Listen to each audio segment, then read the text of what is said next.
எனக்கு இப்போ கேஷ் வந்து வேணும். அவன் நான் நேஷனல்ஸ் பேங்க்கு தான் வந்திருக்கேன். ஸோ நேஷனல்ஸ் பேங்க்கில் காசு எடுக்கிறதுக்காக நிற்கிறேன். என்ன முதல் வந்து அல்டோ கார் இல்லாமல் போன விலை 28 லட்சம். இப்போ இந்த பைக் தேவியில் வந்து 28 லட்சம். இதுக்கு வந்து லீசிங் வசதிகளும் செஞ்சு தருவாங்க இந்த கடையில்.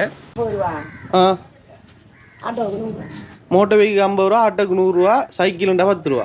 ஆளுக்கு 30 ரூபா, தனியாளுக்கு 10 ரூபா. விஷயங்கள் இதுதான் இந்த பாதையை ஓடுற இடம். அதாவது என்ஜின் இருக்கிற பாக்ஸ் இதுதான்.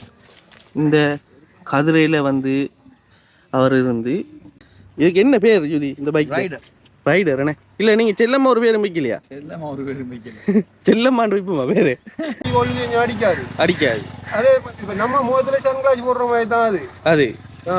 வெயில் நேரத்துல கொஞ்சம் இந்த சன்செட்ல அடிச்ச உடனே கொஞ்சம் குளுமையா தெரியும். இதை கலட்டி விட்டா அடிக்கிற சூரியன் இப்படி கண்ணாடி எல்லாம் உள்ளுக்கு தான் அடிக்கும். அந்த நம்ம கண்ணாச்சி முடிச்சு கூட ஆக்சிடென்ட் ஆகும். உண்மை. அது ரெஸ்டாரண்ட்டுக்கெல்லாம் போகிறோம் பாருங்க, சரியான க்ரௌடாக தான் இருக்கு. ஒரு கபானாக்குள்ளேயும் நிறைய பேராக்கள் இருந்து சாப்பிட்டு கொண்டு இருக்காங்க. ஆனால் ஏதோ ஒரு இடத்துக்குள்ள வந்துட்டோம். ஆனால் இது எந்த இடம் மட்டும் சொல்லி தெரியல. ஈஸ்டர்ன் கேன்சர் ஹாஸ்பிட்டல் இடம். அதாவது காய்ஸ் வந்து பார்த்தீங்கன்னு சொன்னால் காலையிலேயே நானும் யுதிஷ்டனும் வலிக்கிட்டு இன்றைக்கு ஏதாவது ஒரு வீடியோ போடணும்னு சொல்லி 2 பேரும் வந்து வலிக்கிட்டு வந்து கொண்டிருந்தோம்.